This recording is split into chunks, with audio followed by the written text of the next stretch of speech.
what the compassion are saying, but what the fundamental is big different, right? So the first well-training Dhamma fundamental is talks everything based on substantially exists, independently exists, right? And then second is opposite. They talk everything based on lack of substantial exits or lack of independent exit. It's a two big conflict things. Which Buddha agreed? If Buddha agreed both? No, it is not. Right? Then why would he teach all the different ones? Yes, that's a good question. Why he teach? Why he teach if he not agreed? Yeah. So he teach based on the people capacity. Right? Therefore comes like four tenets. So the four tenets is connected to capacity? Yeah, there's based on their people's the beings' capacity, it talks. Because if he talks like emptiness or lack of independent exit for everyone, that's not suitable for everyone. Someone cannot agree, cannot accept it, right? Therefore, talks everything based on substance, because it's everything is like lack of independence. Then they will not engage everything. For them, it's saying everything, nothing exists, because it's not independent, not arise from on. Therefore, they think it. That's how we are right now. And then, if we think that way, then we will fail to engage any kind of practice. That's we know. We raise a lot of questions when we talk emptiness. Say there are no self. If no self, then what should do? That we have thought. So isn't that between the first and the second turning? Isn't that like conventional truth and ultimate? No. Both has a conventional and ultimate. Because each tenet school talks true truth. Each tenet talks true truth, but different. They let different describe it, right? Yeah. So, as I said, like the fundamental of the first will training Dharma is, as everything is substantially exist, but based on that, what the Buddha taught is all the path for achieve nirvana, for noble truth, right? To our independent origination. So this all talks in first world training Dharma. It can lead us to achieve nirvana, right? But the substantially existence there, it's not that much disrupt to you achieve nirvana, right? So and then therefore, based on that, Buddha bring them something, do more virtues, engage practice, right? So say it's the same. If you have 2 or 3 children, and then other children is doing very well, and one children is not doing very well, how you treat it? You're not saying do exactly how they do it. Do a little bit. You will satisfy. That's how you're bringing to more. Exactly same the Buddha to teach to the all these beings based on their capacity, and then what they're suitable for them. Because if Buddha talks big things, then they're not engaged everything. This is more worse, right? So therefore, based on their thought, what I can bring, based on their capacity, what I can bring to them to move forward to engage path or positive thought, positive things, right? Therefore, Buddha teach. The Buddha teach all these 4 schools for based on the being's capacity. But he believed in the. But he had to. Yeah. Then we have to say, okay, what is if Buddha not agreed all this what he talks, because he talks based on the people, but what his main agreement, what he's agreed, the regarding view. And then so far we're saying the Prasangika view is the Buddha's, the main view, or which Buddha accepted, Buddha agreed. This is the ultimate truth, which Buddha knows.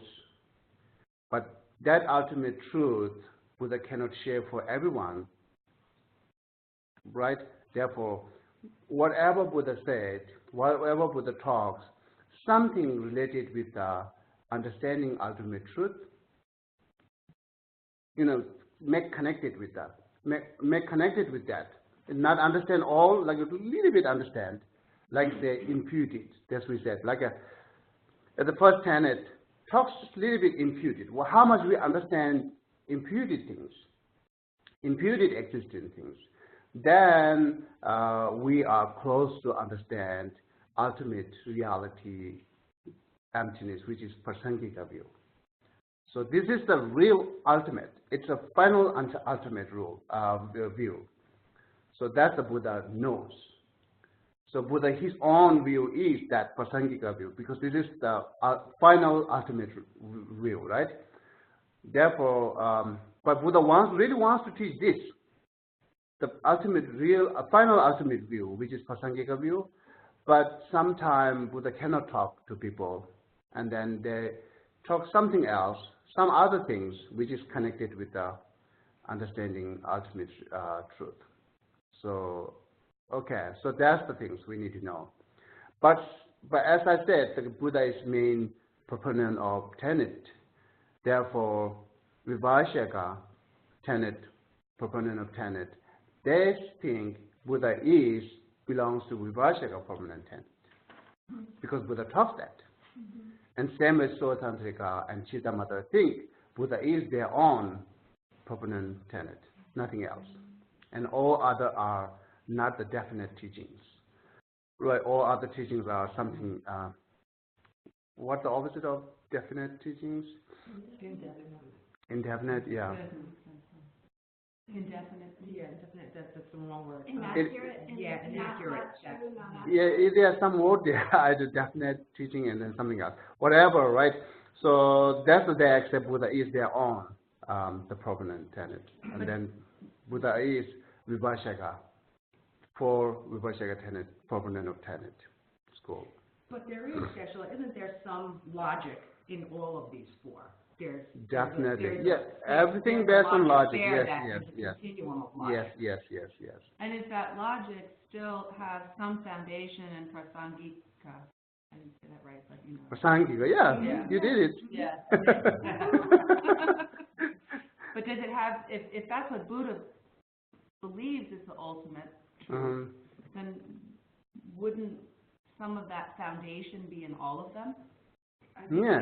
It is. Yeah. Okay. Buddha is. It is. Mm-hmm. He just presented it in a way that they could understand. Mm-hmm. But if it's a tenant, right, that means that they believe it as to be true.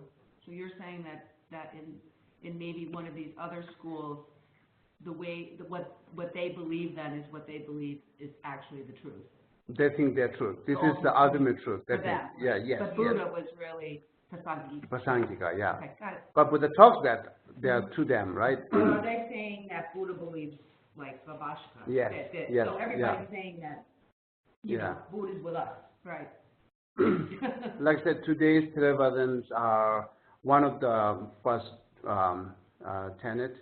Therefore, they agreed Buddha turned will Dharma one time.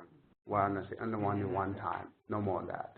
And then everything he talks related with the Four Noble Truth and related with the Nirvana.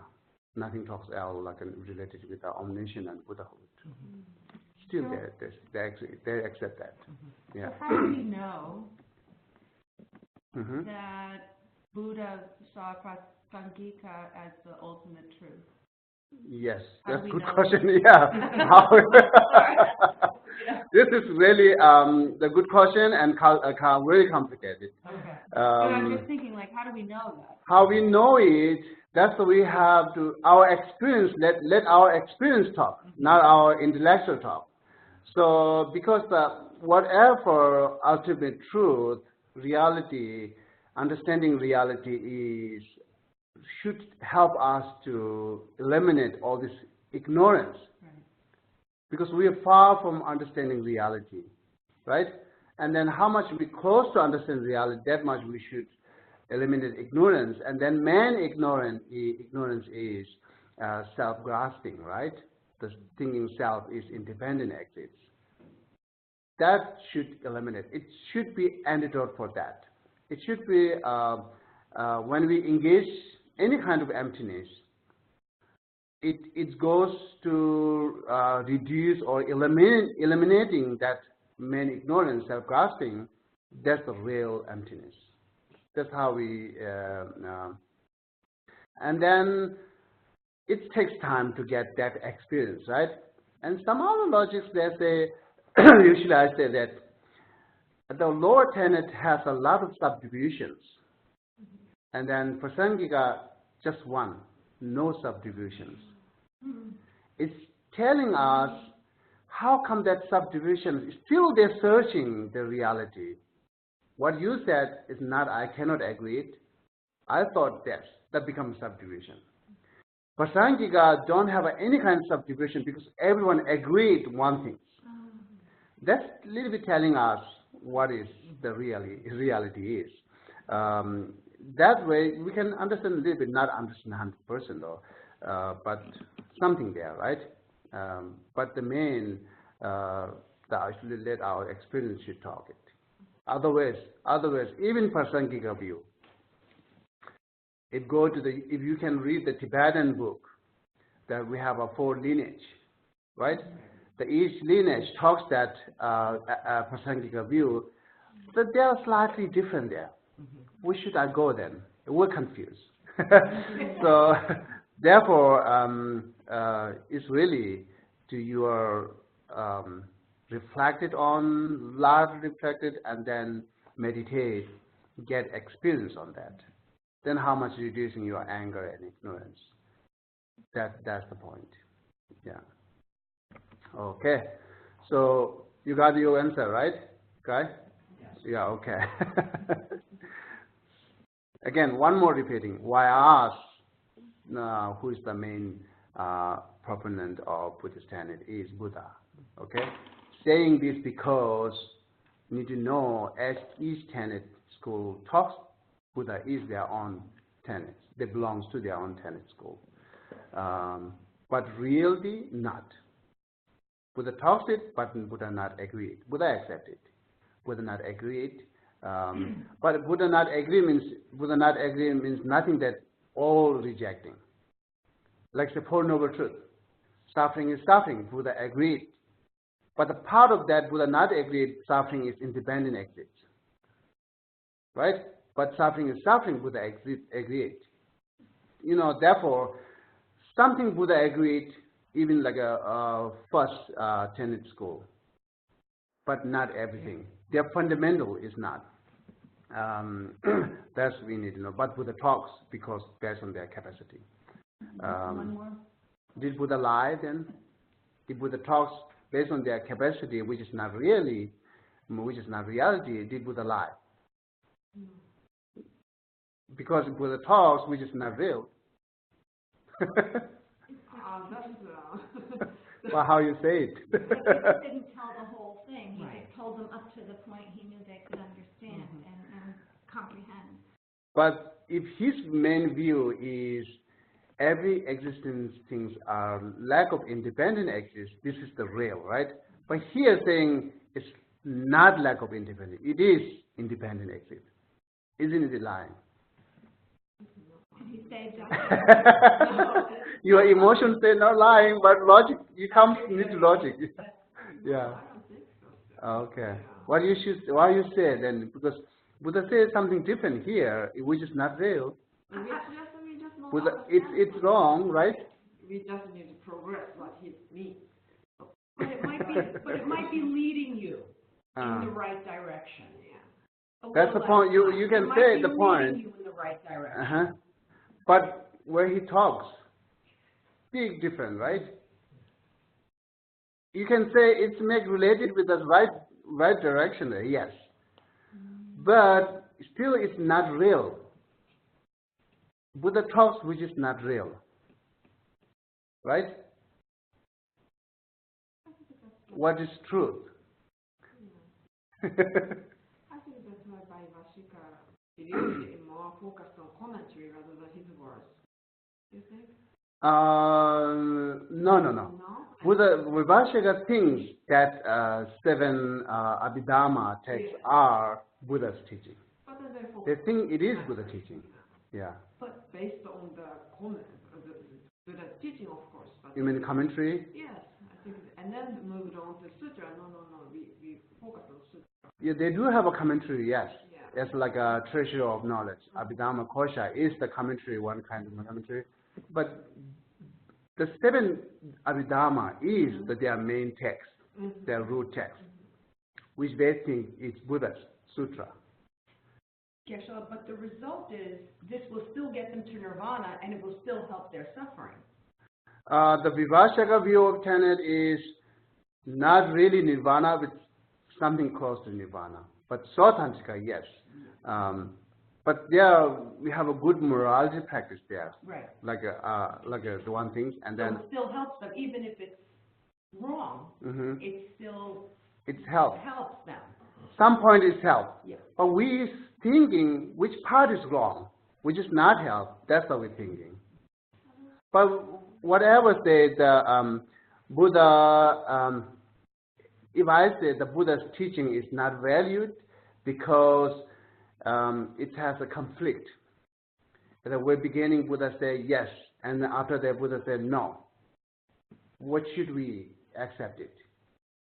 We get confused, right? Because his word is conflict. Yeah, Maybe Ananda didn't do a good job. Okay. Maybe Ananda, his disciple, didn't do a good job. But he forgot all about it. Then maybe they didn't really, maybe they just. Not misunderstood. Not misunderstood. They exactly accept how Buddha talked to them. Vivashaka. Buddha not talk emptiness to Vivashaka, right? Buddha talks something to Vivashaka, what they can accept, and they agreed, they accept it. That they never think I have a misunderstanding. They think my truth is the perfect truth, and they are wrong. Yeah. But sometimes I've heard you and misunderstood, the information. Which is related with which topic? And you cannot say in generally misunderstand. Right? So Kesha, is the Prasangika then equivalent in Lamrim to the lower? No. Lamrim is all nothing lower there. All Lamrim practice is Mahayana. You have the capacity. So is Prasangika related to small capacity? No. Okay, good. No. Because that's where I was getting confused. Yeah, no. Therefore, whenever talk Lamrim, you use sharing small capacity, sharing medium capacity. Don't say medium capacity and small capacity. It's big difference. Okay, well, here. So Buddha have a complete word that we have to accept it. We see it, we hear it, right? Why it's not lying? Why it's not complete? But Buddha have an answer for that. Why I'm saying this? Because this and that. And what benefit because that? And why saying here because of that? Buddha have an explanation for saying it. Because the benefit is still there. Yes. The benefit is still there in all 4 schools. But benefit is there. I think based on benefit here, he have an explanation why he said that. Not only benefit. Okay. Not only benefit, right? The main things is benefit. But why he said that? Same as like why sometimes Buddha said, the father, you can kill father and mother. The word there, Buddha's word there, right? But why said it, Buddha? Did Buddha lie? Buddha not really lied, right? And then why Buddha said you should kill father and mothers? It's conflict and compassion practice, right? And it's conflict and that 4 heaviest negative karmas, which killing father and mothers. And still why you're saying you can kill father and mother? So that's what we need to think. He talked to whom? that person. He not talks in generally you can kill father and mothers. For example, he said that line to King Ajatasattu, right, who killed his fathers. And if Buddha not said that, he going to suicide it. And life is end. There's no opportunity there. Buddha said, you can kill father and mother, then he takes time to think on that instead of suiciding. And then finally he found it, what really mean is, it's not saying I can kill father and mothers, but it helped me to encouragement, it's helped me to think, takes time, and then after that I think I just should get opportunity to purifying this all karma and then toward to having nirvana, right? So that's the one example you can see. Buddha talks the conflicting why has a big reason there, right? Still Buddha compassion there. Even Buddha said it's okay to kill father and mother, but compassionately saying it. Compassion is there because he's going to suicide it, right? Save the suiciding and give him time to purifying and this all this having this practice, right? So therefore, you will find a lot of conflict word in Buddha's teaching, right? So that's the main, you can think, that's the reason Buddha talks. Each has their explanation there. If we talk like a conflict word, like yesterday I said something and today I said something, we might don't have an answer for each thing. We might say, I apologize today or what I said yesterday. That's the only we can say it. I don't have to explain why I said yesterday or I'm saying here today. Like we don't have that kind of explanation for every single our conflict word. But Buddha does have. So that's the one reason. And then finally, the big benefit there, right? Therefore, we are not counted as a line. Because, and then lying is also here, like say, related with who hear it, right? And like say, I'm taking example again at King Ajatasattu.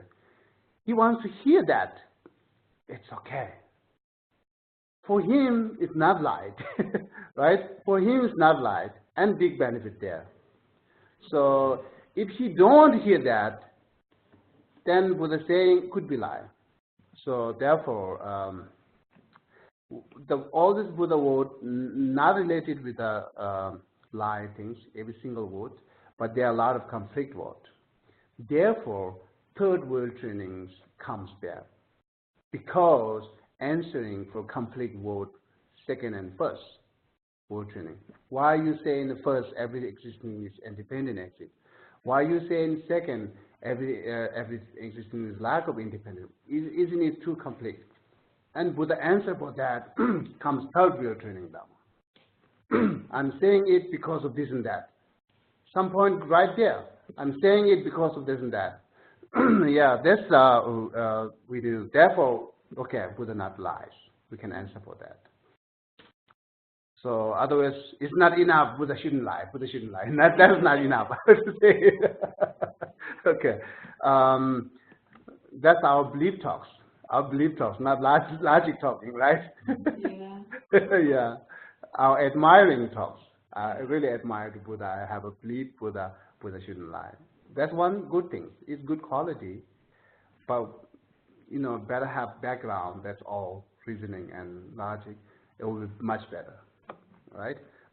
Okay, this is the first things what I need to talk. You got it, right? The what I talks. Buddha not agreed everything he talks, and why he talks based on being's capacity, and it's not go to the light. It's not lying, right? So okay, that's one thing we need to know. And then second, how come or what makes 4 different schools, right? So I think I don't see here this text explained that. But I now read that commentary, the I'll just read the root text out. Did you see anything that answer for that? What's the question? What makes? How do we got 4? Yeah, how it's got 4? What things makes different this 4? I think the management is the goal for some the lower vehicles. They can only monks can attain enlightenment. Monks.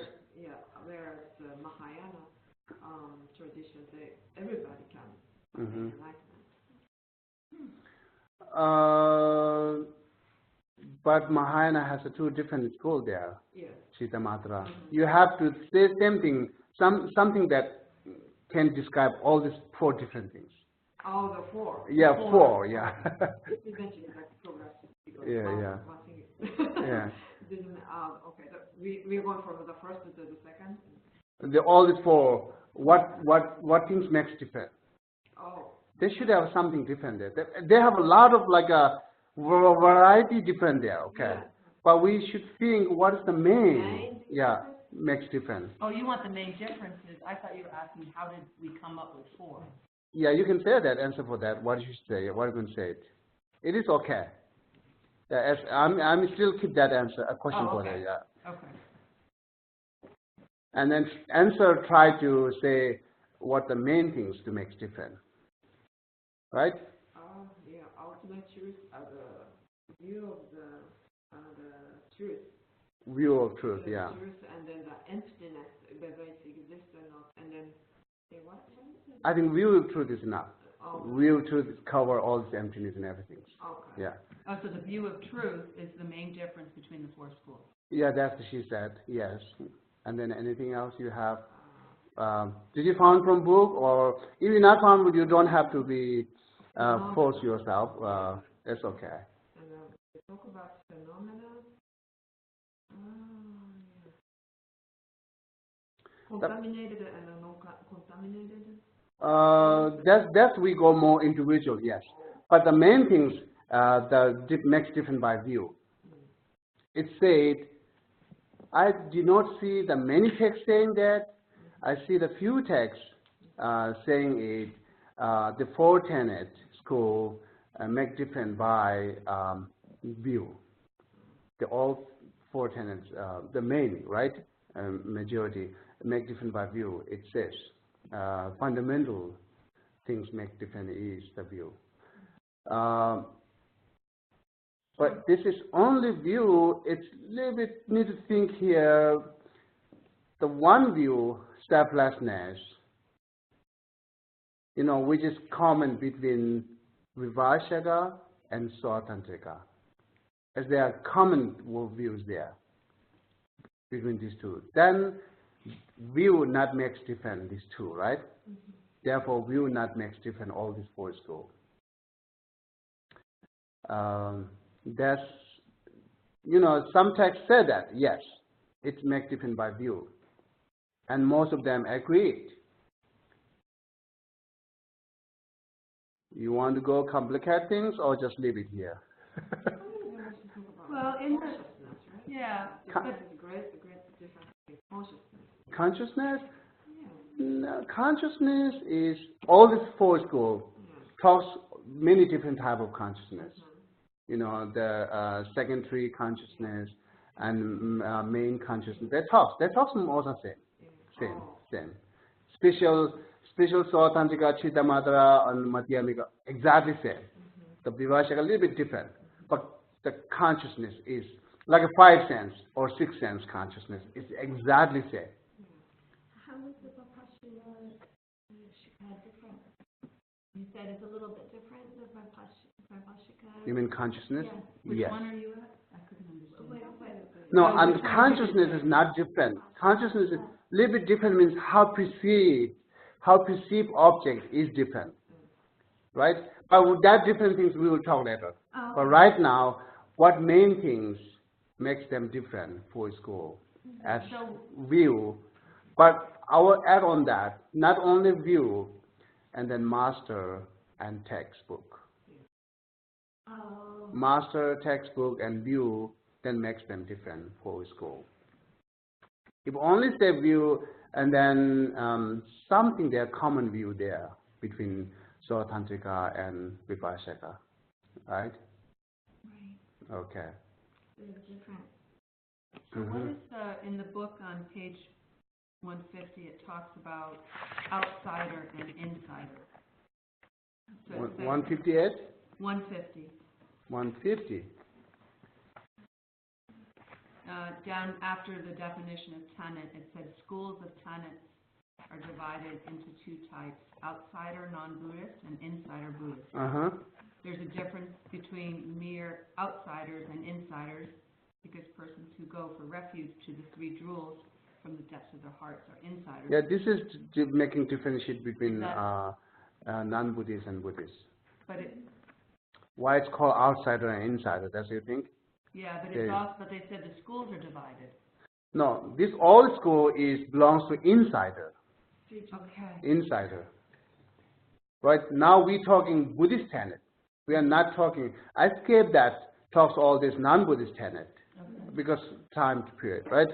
So, but it's important to know it because how comes there are many different views? The non-Buddhist talks like a 65 views or 70 or 100 something views different there. And then Buddhists, there are many different views there, at least the 4 different views there, right? So how comes? It's related with our thought, our thought. So it's not saying non-Buddhists accept that. We're not learning who said that. We're learning how I think that, right?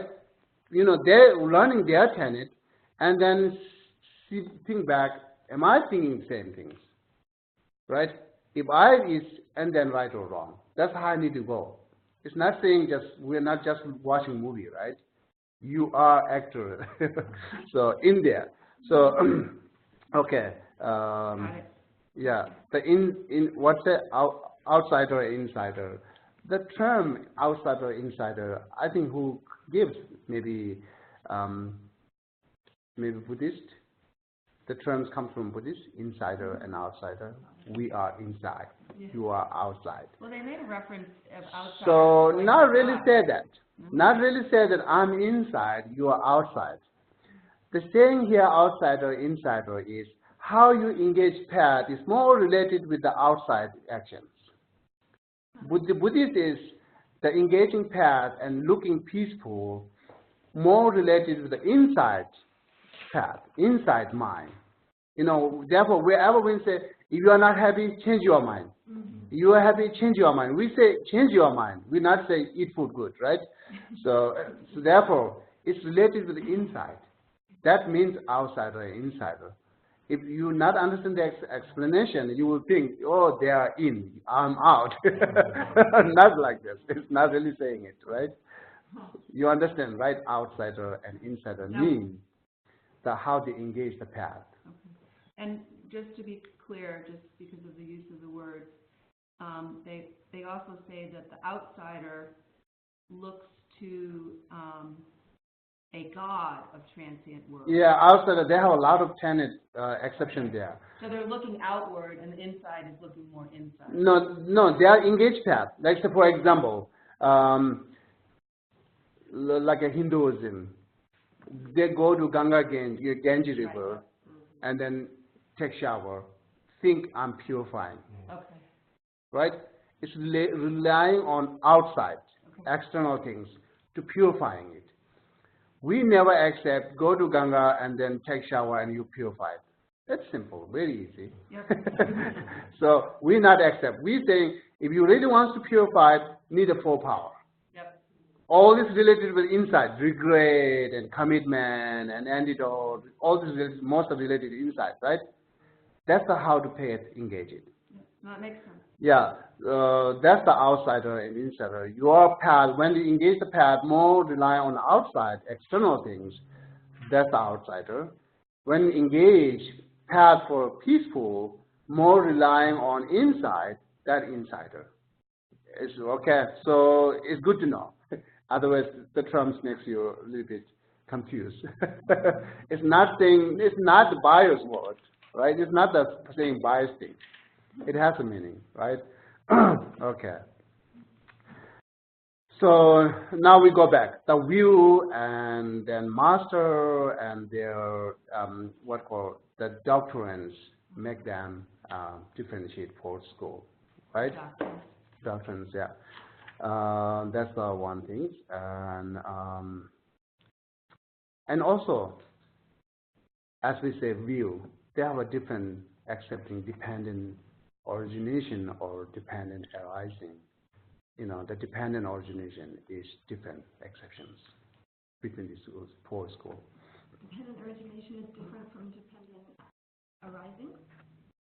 Kind of the same, yeah. The okay. And then another way to say who having less imputed, who accept that less imputed existences are higher. Who accept more imputed more imputed existences are higher. Who agree and accept less imputed existence are lower. The Vivashaga is the first tenet of Buddhist school, right? And then Vivashaga talks some kind of imputed existence. But compared to Sotantrika, there are too much rely on substantial existing things. Substantially, existence, they rely on that. But they talk something imputed more than outsider, right? More outsider means more than we are, more than us, right? More than us. They talk more imputed, more than us, which we not see is imputed, which we see it's real, but they found it's imputed. But the upper, like a Sotantrika, talks more imputed, and then Chidamata talks more, right? Chidamata talks all externals are imputed. It's huge imputed. And then Madhyamika talks more. And the Prasangika is the final tenet, highest, every existence are imputed. That's how it goes, right? That makes different, by substantially exist and impudently exist. That's two, that makes different. But when you answer for others, you cannot go this all complicated things. We say, what things makes different, this all tenet school? View. Ultimate view, you can say that they are ultimate view. Then ultimate view related with the dependent origination. Ultimate view related with the substantial or imputed. Yeah, that's how it goes. Because here, example, the Vivashaga exactly same, substantially exists and ultimate exists are exactly same. And then imputed existence and then like a conventional truth are exactly same, right? They're conventional truth and ultimate truth. The ultimate conventional truth are imputed existence. Ultimate truth are substantial existing things. Exactly same. Therefore, view. You say view makes different all these four schools. Still something there is good. Short answer, and then you can cover more, right? But also, when you think it, you can start that way, and then adding more. There are a lot of individual.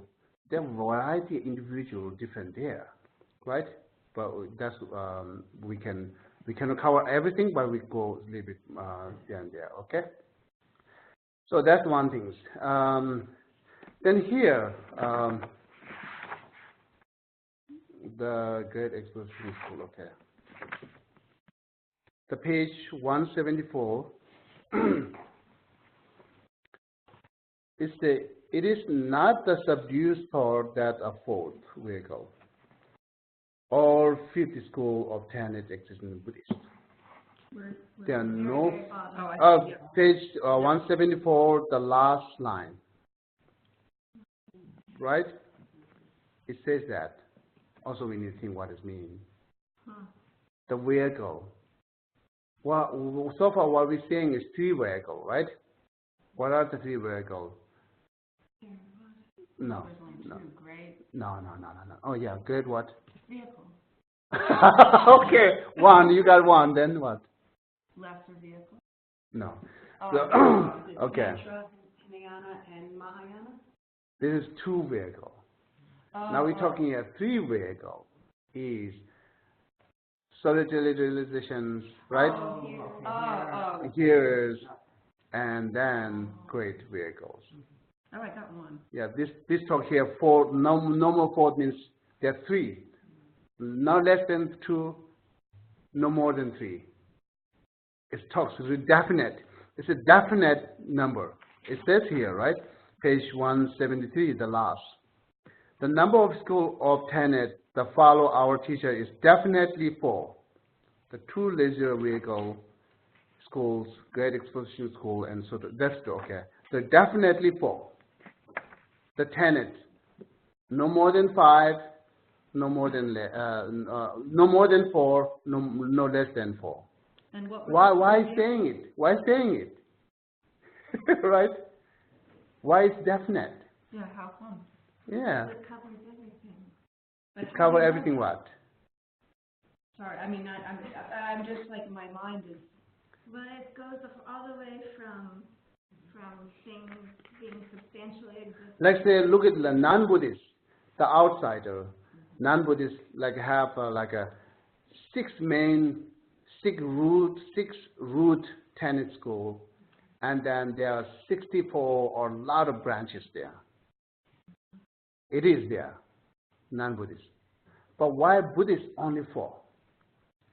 Also, it's really emphasizing here definite numbers, right? Don't have to emphasize. Just a 4 is okay. Why emphasizing there? Definite 4 numbers. So there, because it comes some conflict there. One of the Vivashaka Tenant called Simiti. I think it's Simiti. Where is it?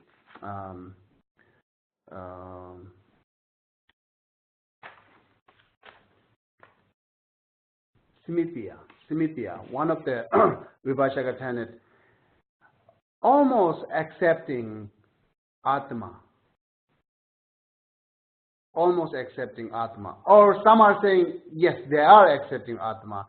For me, not 100% accepting Atma, but some point there they agree with Atma.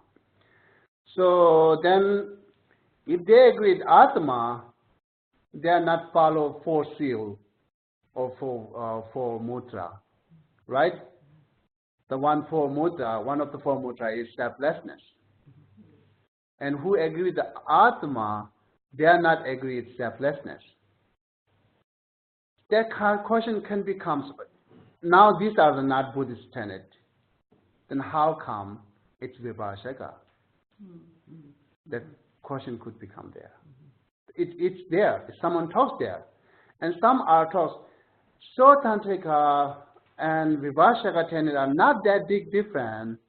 They are one. Tantrika, Vivashaka, one. Tantrika is one branch of Vivashaka.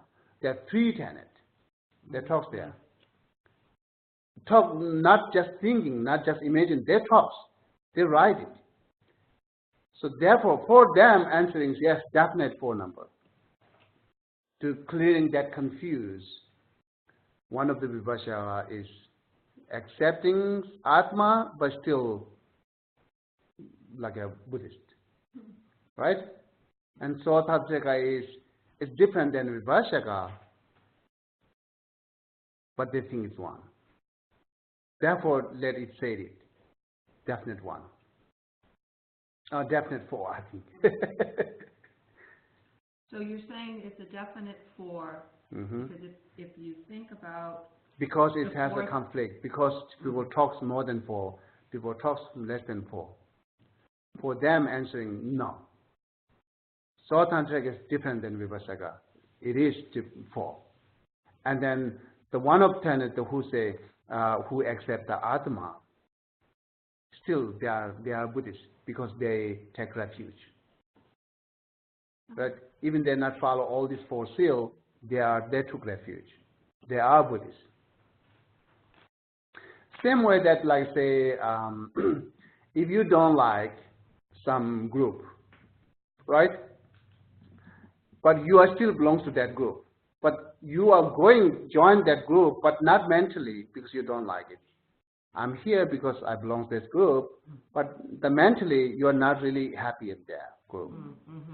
That's the same way one of tenants do this. It belongs to Buddhists because they took refuge and they follow Buddha, they believe Buddha. But the view, a part of view, they accept more Atma. So still not becoming 5. It's still 4. But do you need more complicated question on that, or just leave it? I think so. The answer is because each tenant says we are different from each other. That's why there are 4. The 4 means that we already said the view makes different 4, right? But why definite number? Yeah. That's our next question. Why definite number? Because some people think there are 5. Yeah. Some people think 3. Yeah, and then the answer. For answer for that, say no. Both no 3 because Sautantrika is big different than Vipashaka. There are no 5 because that one of the Vipashaka, Simitiya tennis school belongs to Buddhists. Okay. Belongs to Vipashaka. Belongs to Vipashaka because the fundamental are same and they are refuge. They took refuge. They follow Buddhas. Fundamental are same. Therefore, it is Vipashaka. There are no 5. For answer with that, say definite 4 number. Therefore, the next, the base on that, make related with this. There another question. It makes 5. So do you want to hear that or leave it? I hear it. Yeah, but can you just pronounce the word again? You said because the 5th, blah blah blah, Blah blah. belongs. Simitiya. How did I pronounce? Oh, okay. Pronounce the spelling. On here? SAMAMMITIYA. All right. Samatiya. And what is that? Samatiya is one of Vipashaka Tenant school, proponent of one of the 18 sub-schools. one of the 18 sub school who agree Atma. Okay. Okay. But it's still Vipashaka. Therefore, it's still 4. And the reason why that one, the Samkhya, is still considered Buddhist is because it has the 3 jewels, but also no outside God. That's because it's not an outside. No creative. Yeah. What? Simitiya belongs to Vipashaka because fundamental are same, which I'm going to explain next. But the fundamental are same exactly as like a Vipashaka. So even And then based on that, they took refuge. Right. That's enough. That's enough. That's enough to say they belongs to first Vipashaka tenant, right? Yeah. can I summarize just to make sure? Uh-huh. So since that the Samkhya is one of the, even though it's one of the sub-schools, right? It's not different enough to be the 5th. It's part of Vipashaka. Vipashaka. Yeah, it is part of first tenet school. Right. So yes. it's not okay. Yeah, different it's enough to be. okay. Even they accept Atma. Therefore, the Buddhist tenet school or Buddhists there who accept Atma. Right? So therefore, usually we say Buddhists no accept soul, no Atma. Yeah, that's fascinating. Buddhists only talk selflessness, but this tenet talks Atma. But then talks Atma not like an outsider tenet school. They cannot describe exactly what is it, right? The Atma is, they think, should be self there separate than our aggregate. But that is not the permanent, that is not the impermanent. They cannot describe exactly it is impermanent or not impermanent. They say it's speechless of like a speechless to talk impermanent and non-impermanent, permanent and impermanent. So this is makes different than outsider. Outsider Atma is 100% permanent, 100% permanent, right? Then outsider school. But this school talks that self which is separate than 5 aggregate, but it's not permanent. It is impermanent? No, I cannot describe that. They are, on that point, they are speechless. Right. So I- that's the thing makes a little bit different than outside. Something there, but they don't know what's there. Yes, yes, yeah. But still agree with Atma, right? Okay. I just say one Vibhashaka subdivisions, one of them. I said Samithya, but there are 3-4 are accepting that. But still they are Buddhists and belongs to Vibhashaka Tenant school because they have a refuge, they believe Buddha, because the fundamentals are exactly the same as Vibhashaka Tenant school. Okay. I have one stupid question, Uh-huh. just to be clear. So when you say we have different, so there's, in Tibetan Buddhism, there's different, what's the word I'm looking for? You have like Mahayana, they're different. That's this I'm going to talk next.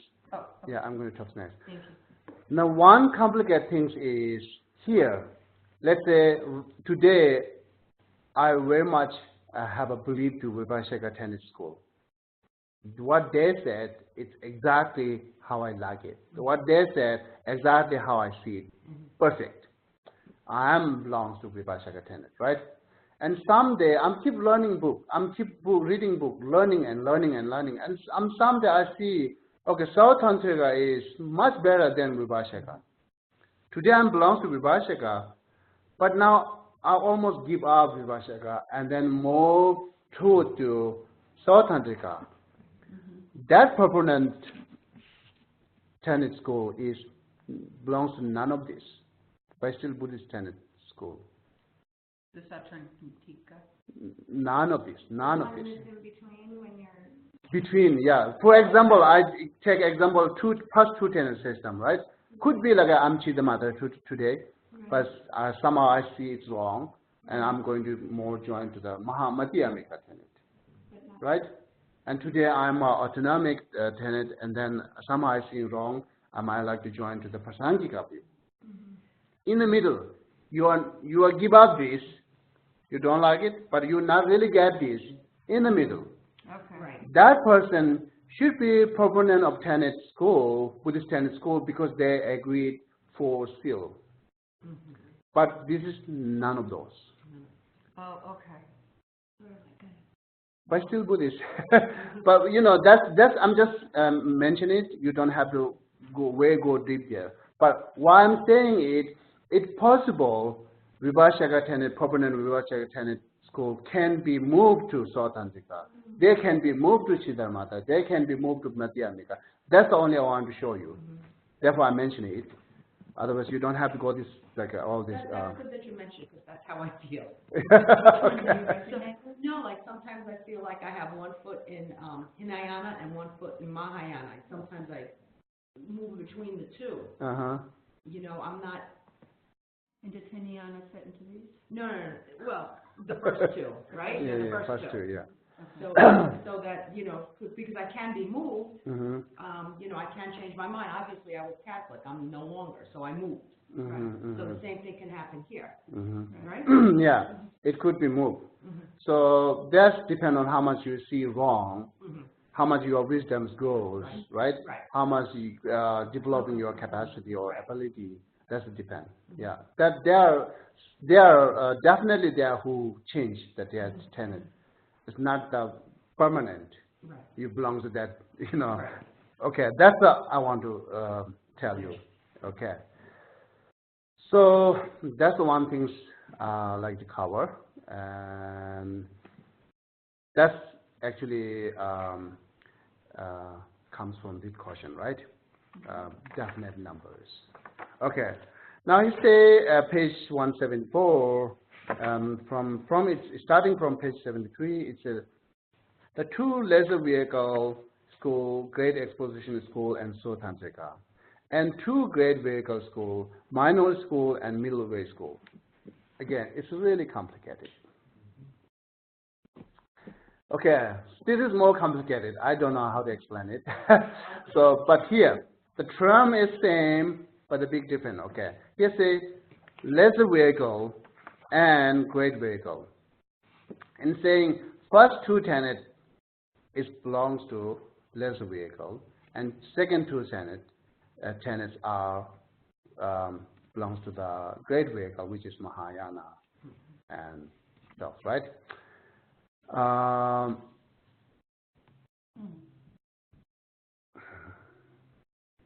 that just one person's one opinion, or is that something that everybody agrees on? But when we say great vehicle, you don't think Bodhisattva. No. It's Mahayana, but don't think Bodhisattva, okay? Don't think Bodhisattva. Why? Because some Bodhisattva, okay, because some, the Vivashaka Bodhisattva there. Just to complicate.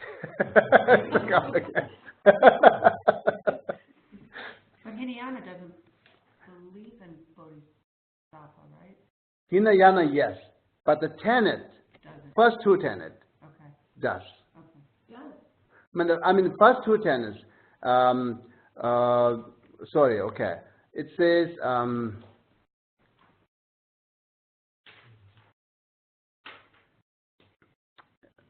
Yeah, the first two tenets. Not accept the Mahayana, especially the Vivashaka, not accept the vehicle of great vehicle, Mahayana vehicle, but they agree with Bodhisattva. Again, then the view is different. First Vivashaka. Okay.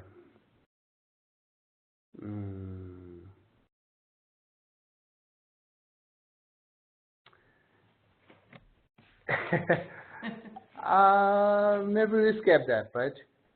We should skip. It's a little bit complicated. Only you have to make difference between like a laser, the proponent of laser tenet system. I mean, like a proponent of lower tenet school and proponent of higher tenet school. There are two there, right? The proponent of lower tenet school and lower capacity is different. Proponent of higher tenet school and then higher capacity is different. Yeah. Okay. Yeah. So that's what we need to know. So, I just want to repeat it. Like a Bodhisattva are higher capacity. Yes. But sometimes they are Vivashaka. They are lower tenet system. They are proponent of lower school. And then some lower, like a solitary realization and hero practitioner, we say it's lower, right? Laser vehicle, isn't it? Yeah, but some are agreed higher tenet, proponent of higher tenet school. The Prasangika, who is practiced the Prasangika view, the person is laser vehicle, I mean like a hero practitioner, solitary practitioner. Solitary practitioner there. Okay, one solitary practitioner or hero practitioner, right? The three vehicle, hero, solitary, what's called solitary realizations and great vehicle, three, right? I'm taking this as example. One people who engaged that hero listener practice. Okay, that person could be accept the Prasangika view. That person could be accept the Vivashaka view or Chittamata view. So But the person capacity is lower because here where it goes. Personal capacity? That person capacity is lower I see. because the hero practitioner, right? But the view is higher tenet proponent because the Prasangika.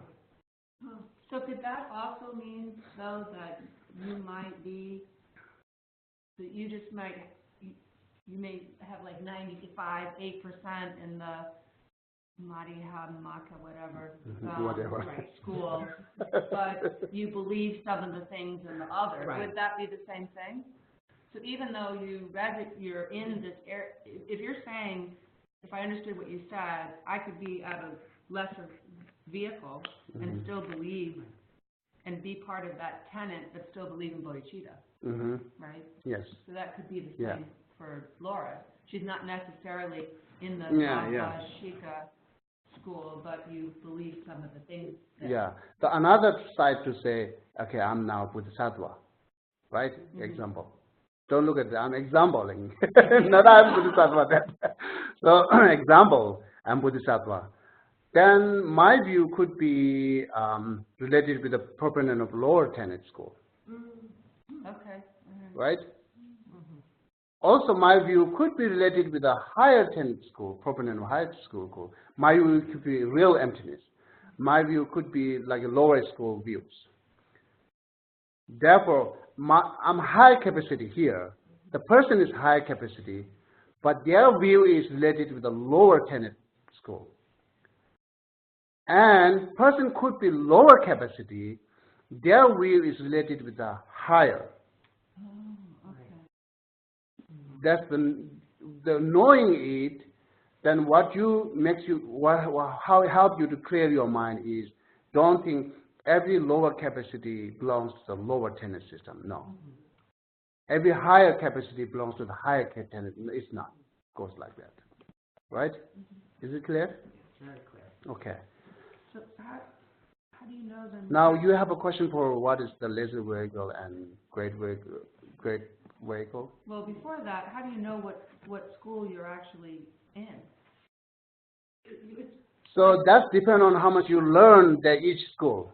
If you do not learn each school, you don't know what you should accept. So that's why and then we cannot say which you belongs to.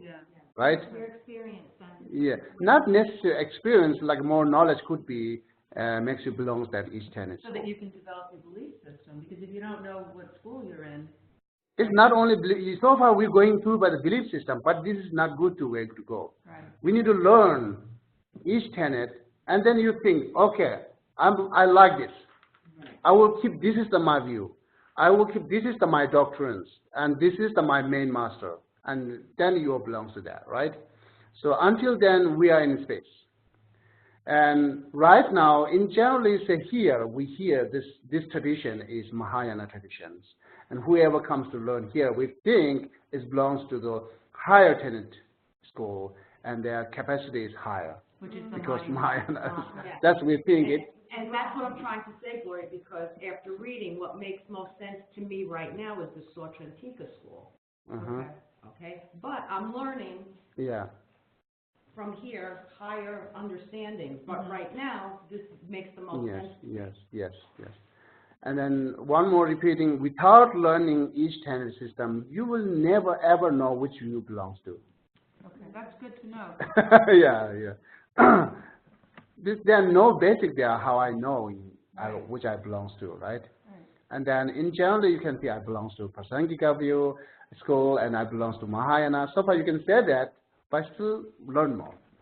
Does my capacity have any relationship to what school, or I don't even really know what my capacity is? The capacity I just talk like high capacity. I'm just make related to the Mahayana practitioner who engaged the Bodhisattva.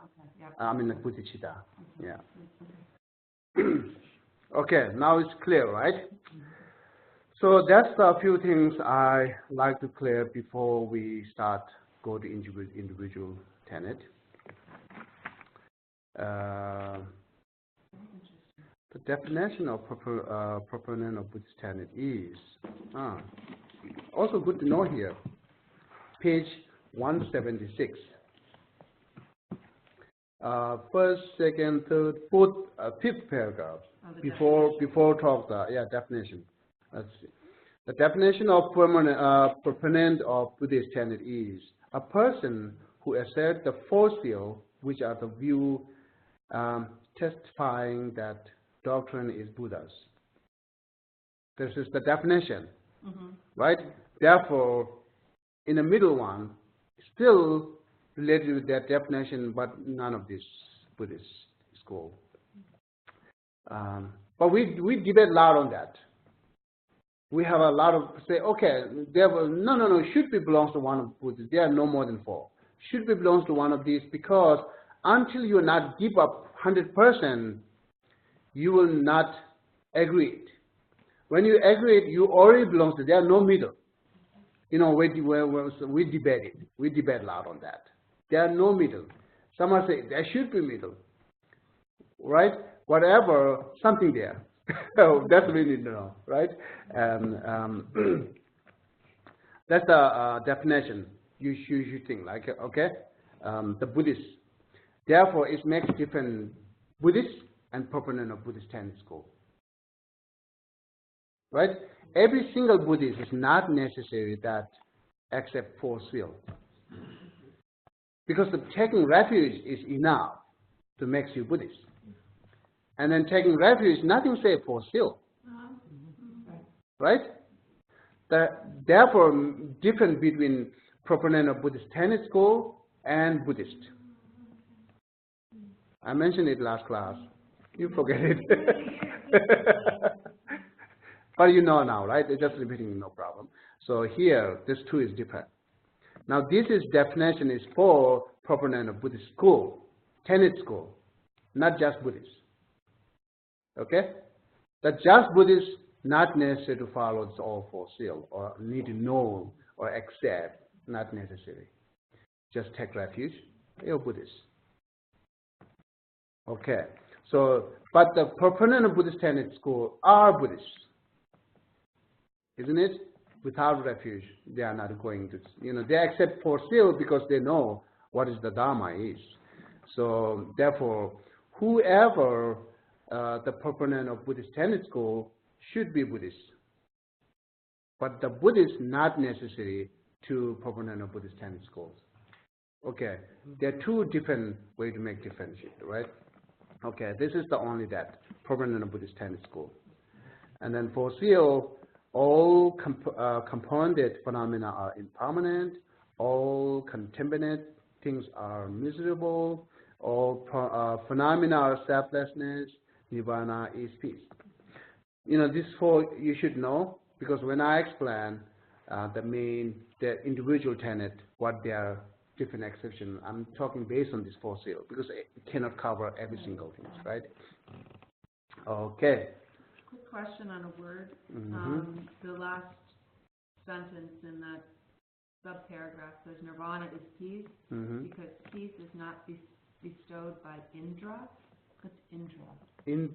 Indra is one of the gods, Hindu god. Oh, one of the Hindu gods. Okay. So the creator are thinking peace gives by creator, right? But nirvana is not that. Nirvana is having through by engaged practice on your own. Okay. That's the Buddhist. Okay. Okay. So yes, the definition and then four seal is clear, right? Definition and four seal, right? Can you say one more time for what the four seal? You say it one your own way, not look at the book. It's so much easier. Yeah, don't look at the book and then say. Doesn't matter. You don't have to say exactly word, but just say in general.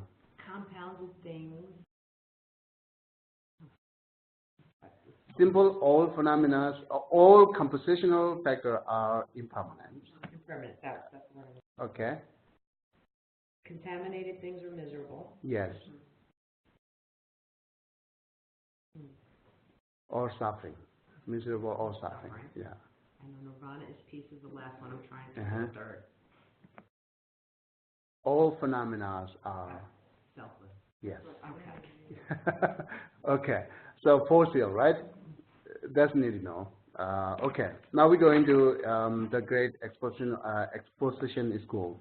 I try to explain the six category. The first was the definition of that. Now we're going to like a great. What is the Vibhashaka, right? Great exposition school is Vibhashaka. What the definition of Vibhashaka tenet system, and then what called like a etymology. What the etymology there, and then how many subdivisions there, and what is their doctrines, main doctrines, who are the master, their master, right, and what is their tenet. What they are called? Acceptance? Ancillary topic, assertions. Assertion on, yeah, assertions, yeah. What is their assertions? So that's three things. The six things I'm going to talk. The definition given here is the proponent of the great exposition is person propounding laser vehicle tenet who does not accept. We don't need to add that laser vehicle tenet. Here, who does not accept self-cognizing consciousness. I'm adding here one more. Who does not accept self-cognizing consciousness and what's this? Sunam.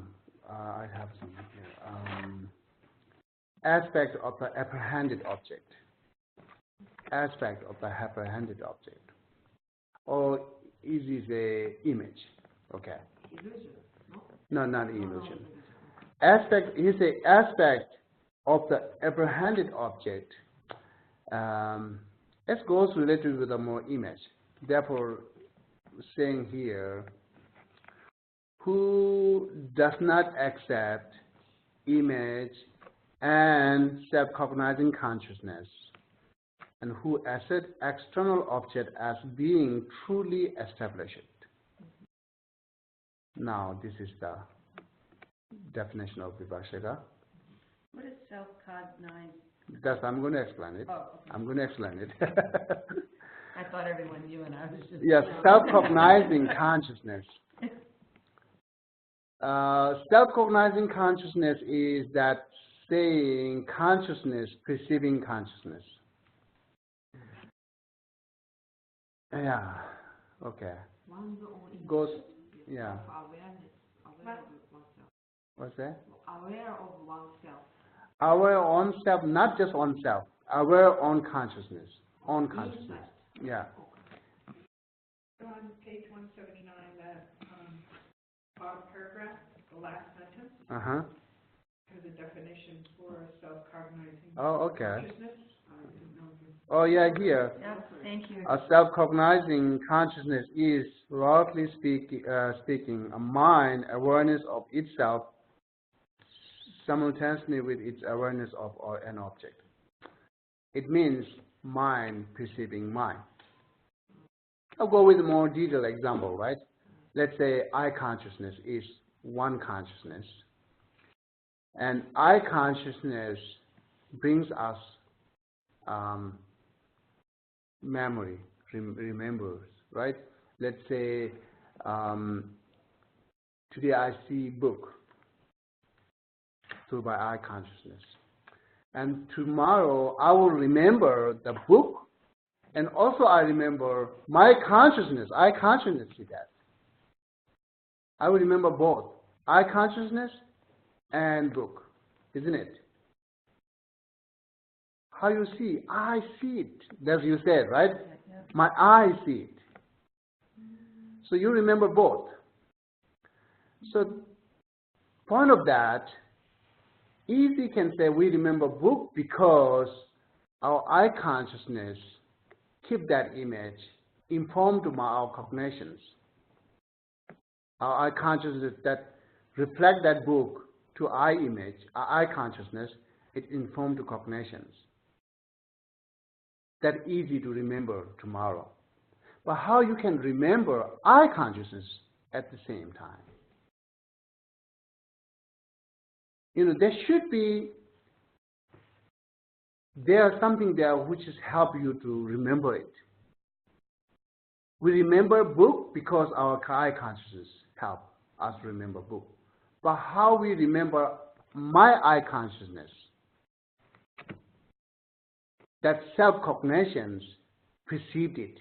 It's informed to cognition mind. Then we remember both. It's said. That's how self-cognitions function. Self-cognition object is, the self-cognition consciousness object is, it's not really cognition. It's self is like a direct receiver. Self-cognition is direct receiver, right? It's not the conceptual. It's not the conceptual. Self-cognition is direct perceivable. Object should be only inside mind. So Our eye consciousness is subject, and object is all these existing things which we see. So I see. I'm trying to example, okay? Right? Eye consciousness is the subject, and these all things we see is the object. Okay? And then go the self-cognition consciousness is subject, and then object is eye consciousness, not the external things. Here, perceiving, here one camera, the another camera here.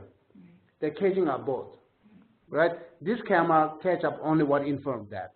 This camera will catch you in camera and other things, but more focus on camera. This camera more focus on camera. Not really clear what they said it, but really clear this camera. Okay. That's the self-cognitions. But wouldn't No, go ahead. Okay. So wouldn't self-cognition though also involve the brain, your mind? That I don't know. No, I'm just. It should say. If I could see you with eye consciousness and then remember it's you, right? Recognize you through self-cognization. Yeah, it might help you who accept self-cognition consciousness, who do not, right? In these four tenets. The Vibhashaka do not accept self-cognition. The who don't? Do not. Yeah, do not. And then Prasangika do not accept self-cognitions. And all other tenets, they agree, they accept self-cognitions. Which one does it? Prasangika? Prasangika and Vibhashaka do not accept self-cognition consciousness. And yeah, why they agreed, why they don't agree? Maybe it might help you to understand also, right? Why they agreed self-cognitions. Let's go past that. Because they have to find something that brings us memory of consciousness. And without self-cognition, they cannot describe how brings us memory of our own consciousness. Not saying object, memory of our own consciousness, right? So it should be something there. Another camera should be there, which is cut up all these consciousness things. Without that, there's no way to bringing us memory. Exactly. What is that? That's how they agreed self-cognition consciousness. Why they agreed self-cognition consciousness? Because makes them think how we remember our consciousness, right? But it could be imputed.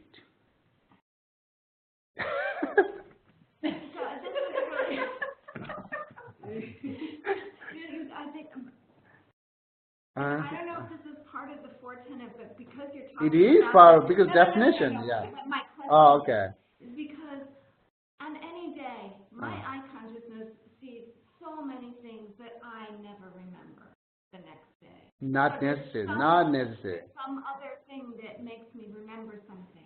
I never said that.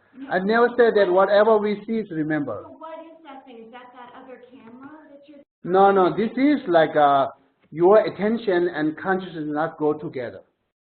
That's not remember. Your mindfulness, attention is not go together. That's not let you remember. Yeah. So eye consciousness needs attention to catch it up. Right. Okay. And then remember it. Right? But if they don't believe in self-cognition, that's the outcome. So now you're clear why they agree self-cognition consciousness. well, they believe that it doesn't exist. No. First, there are two different tenets here. Some are agreed, some are not. But I just explained why they accept first, right? So now you know, right? Okay. Now some are why not? They see they have some reason, even not necessary. Okay, there are two tenets school, proponent of true tenant school, which is Prasangika and Vibhashaka, who not accepting self-cognition consciousness. But the same, they are not accepting as the same, but the reason is different. Right? So You look at my face and yeah, your face made me think a lot. I'm trying to follow. You know what it is? It's the Vibhashika and Vibhashika, yeah. So Vibhashika and Savatantrika. Prasangika, sorry. Prasangika do not believe in self-cognition consciousness. Okay. But Prasangika is more simple, we can explain later. But Prasangika found it out without self-cognition. Still we can remember our self-consciousness. They will explain, I will explain later. They found it out without this. The Vibhashaka is not accepting self-cognition because the Vibhashaka is not accepting some kind of image with a direct perceiver. Image with the Vibhashaka. Vibhashaka never accepts image with a direct perceiver. Even we are not. Our thought is very much close to Vibhashaka tenet. As our mind saying, I belongs to Mahayana, but intellectually we are close to Vibhashaka. Even worse maybe. So, therefore, the image, right? But the Vibhashaka accept image, yes. The image means, I'm not saying that external image. Image, I'm saying the inside. Conceptual thought has the image. Conceptual thought only perceives image, nothing else, isn't it? Right? Conceptual thought only perceives image. You know more? Explain it. Do you know? Do you understand? Why conceptual thought only perceives image? Conceptual, that object saying conceptually, right? Concept. Nothing touching the real substance is only touched with the concept. It should be image, right? So, like say, I sit, I close my eyes, exactly page number, everything is my mind. This is image, right? Number, white color page, and what we're talking, that first title, everything's here. This is image. This image, cognized by conceptual thought. That's the way. So when I open eyes, then my eyes sees directly, touch the substances, not the concept only. That direct perceiver. It's nothing to do with the image. That's what we think. My eye consciousness, nothing to do with the image, isn't it? Seeing directly why I go through by image, right? But the above Vibhashaka, they said, even a direct perceiver, they perceive everything through by image. How? I feel my eye consciousness seeing directly, nothing in the middle, but it is something in the middle. It's reflected in my eye, and then that's how scientists are saying, right? Then informed to eye, like an eye consciousness, then, exactly scientists saying image is middle on there, because we just not see it. We feel it directly, nothing in the middle, right? But in reality, the above tenet are saying something middle there. What is the image? It's the same when you look at endoscope, right? To see the moon. How long it takes time seeing moon? But how we feel when it touches this, then directly see it. There's nothing gap there. But the scientists are explaining there are long gap there to seeing it. Isn't it? Same way, our eye consciousness seeing this book has some kind of have to go through by image. Nothing seeing directly. Scientists are saying, and above Vibhashaka, all tenets are saying exactly the same things. Right? So how do we perceive? But our thought Intellectual is related to Vibhashaka. We will not see that image in the middle, right? So therefore, that they do not accept that image, right? Therefore, they say no need some kind of self-cognitions. If there's self-cognition should precede image. So that's not necessary. We do not need an image to seeing something in the middle. That's the Vibhashaka thing. Therefore, they are not accept self-cognitions, consciousness. So you mentioned Prasangika and the other one do not believe in self-cognition, but why wouldn't it be the Madhyamaka? Why is it the sub-school and not the whole tenet? Oh, say it again. You had said that Prasangika and Vibhashaka do not believe in self-cognition. But why wouldn't it? But do the other two sub-schools believe in self-cognition? I explained it 10 minutes. Why other are accept? Why accept their self-cognitions? No, I don't understand why you would have one sub-school out of the whole school. Whole school. Except these two. The whole school. Right. Whole school. Okay. Except there's two whole school except that. I thought you said Prasangika. I heard No, Prasangika and Vibhashaka do not. Do not. Do not. But what Paul is saying is, what about these here, this Yogacara? Right. Do they? Just think that, whatever your number there, just think that Prasangika and Vibhashaka do not. Okay. Besides that, all yes. Okay. Okay. So then Buddha does not believe in self-cognition. That's we have to talk. Well, you said Buddha believes in Prasangika. No? Yes. Okay. That's a point of view. Point of view. Okay. Point of view. Okay. So But Buddha so many believe things what the Vibhashaka believed. Karma, yes, Buddha believed. Okay. Suffering, yes, Buddha believed. Origin of suffering, yes, Buddha believed. Yeah. Right. So yeah, it's not really saying it's black and white. It's not goes to black and white. Okay, that's yeah. There are so many things. Besides the view, there are so many their practice Buddha taught to them which is real. Even Buddha agreed, Buddha sees that real, Buddha accept. Yeah. That's really okay? Are you clear? No, yeah, it's very interesting. I mean, yeah. Okay. So, and then here the etymology is their reason for calling the master Vasumitra is one example, their master, saying why master Vasumitra saying the Vibhashaka. He is great expositions. It's a prominent of the particular school because he propounds tenets follow the great detailed expositions. Sometimes it's the sutra called Mahavibhasha Sutra. Mahavibhasha Sutra. Right? Mahavibhasha Sutra. It means here the great detailed expositions. They follow it. And they translate in English, nothing say Vibhasha, right?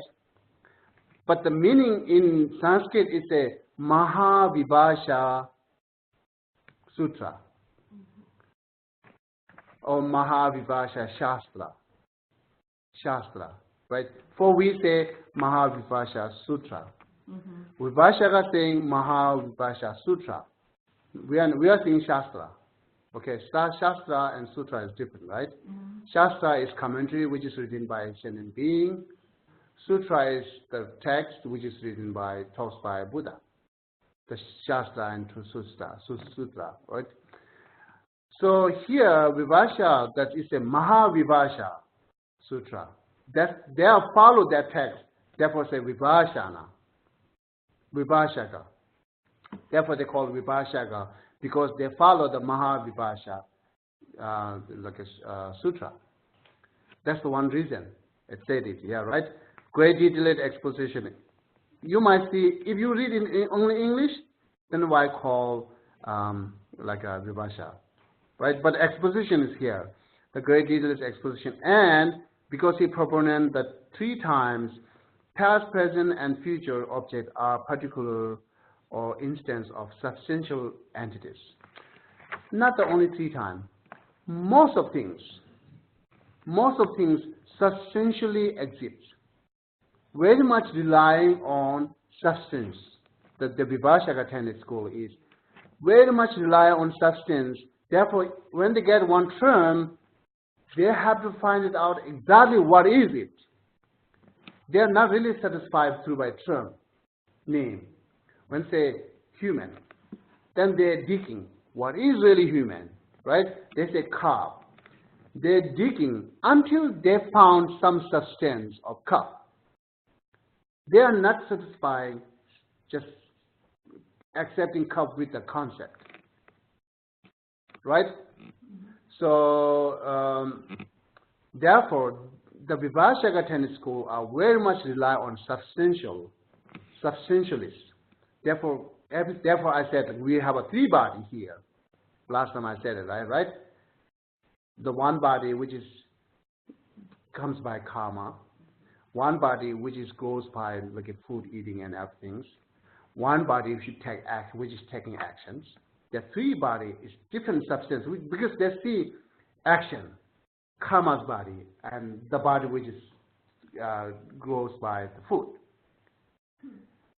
That much we can see. That much there goes substance. They need to find it out. Therefore, there are a lot of devotion there. These 3 is different, right? But point of that, we are better than this. We are not the 3 different body, right?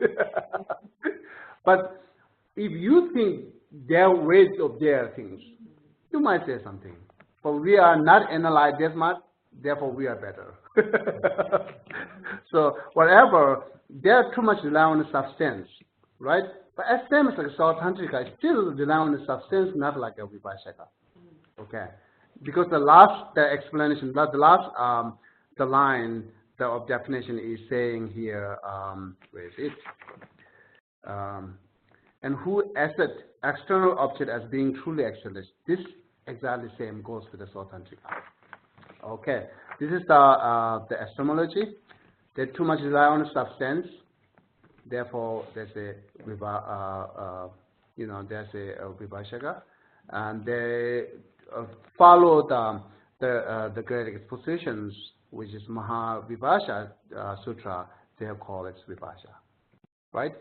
The Mahavibhasha Sutra is summary or like a briefly of 7 Abhidharma texts.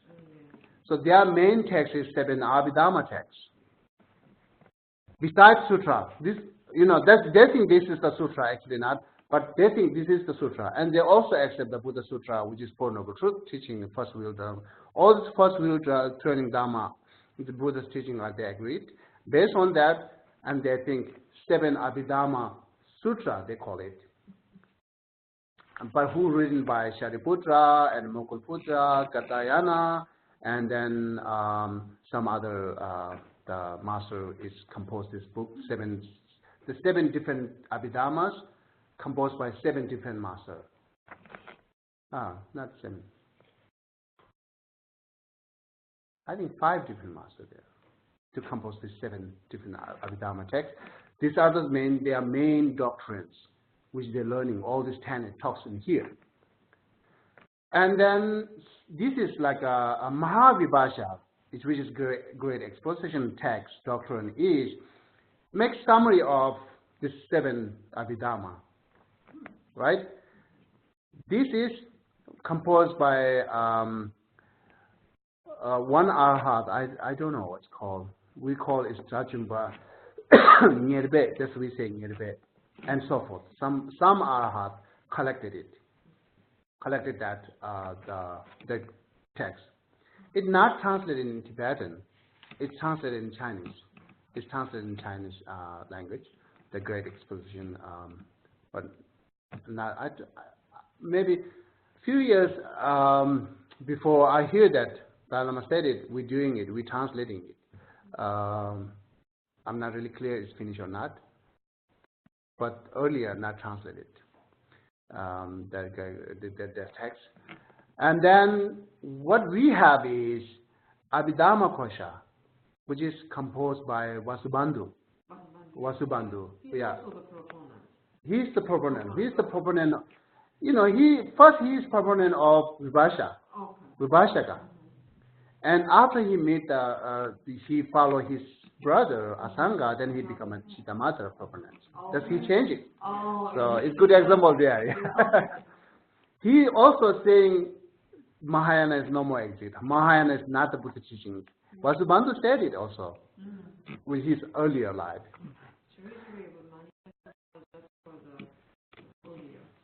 For the Oriya school, and then he switched to that. Yeah, he first Vibhashaka school. He belongs to Vibhashaka school, and yeah.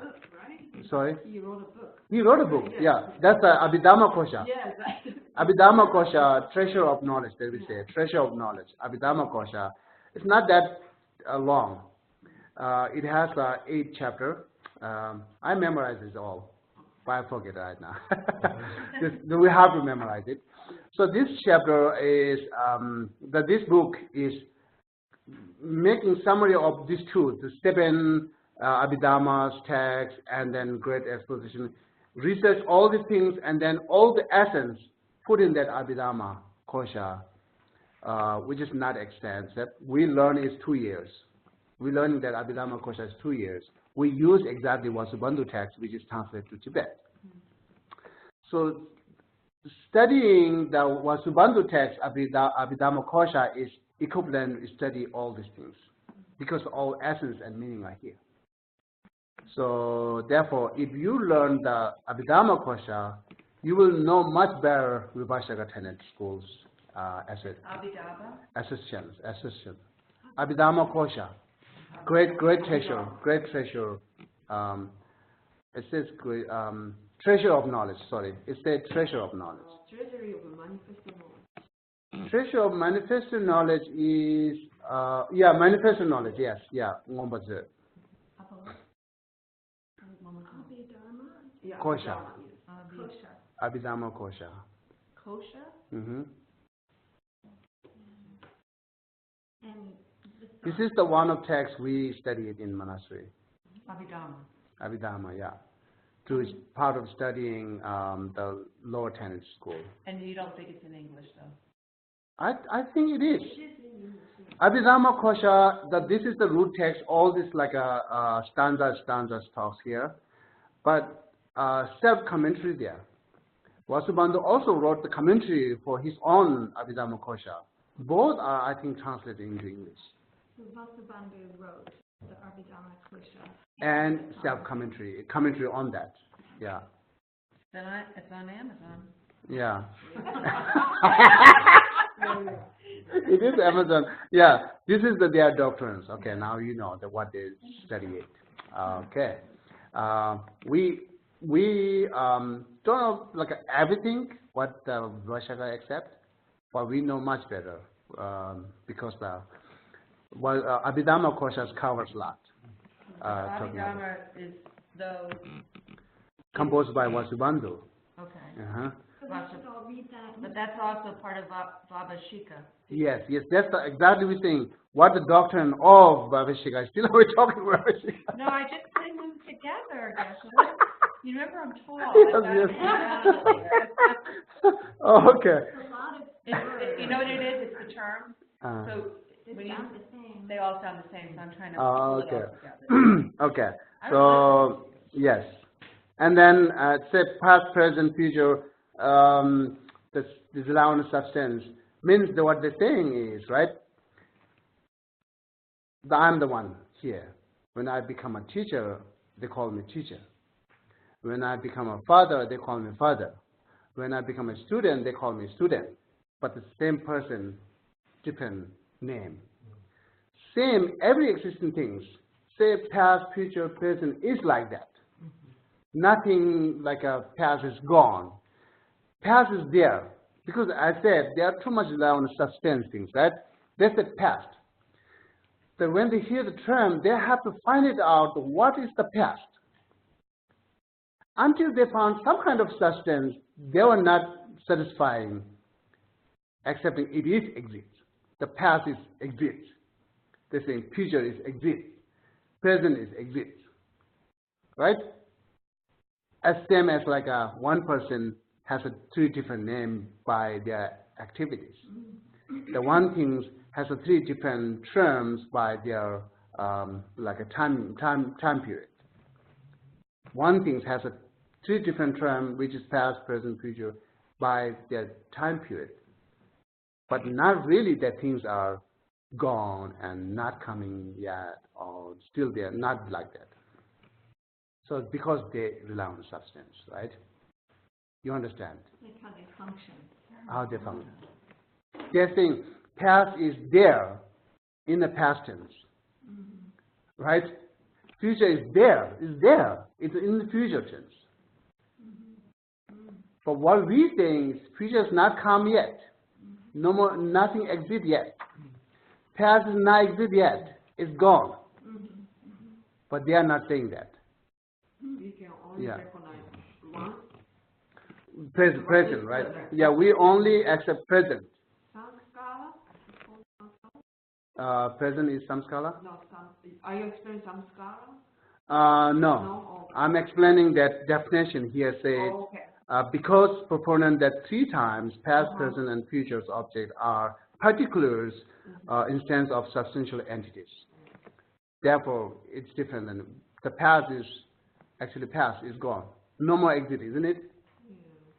Point of that we are better actually. We know there's no more exit, but they say it's there, right?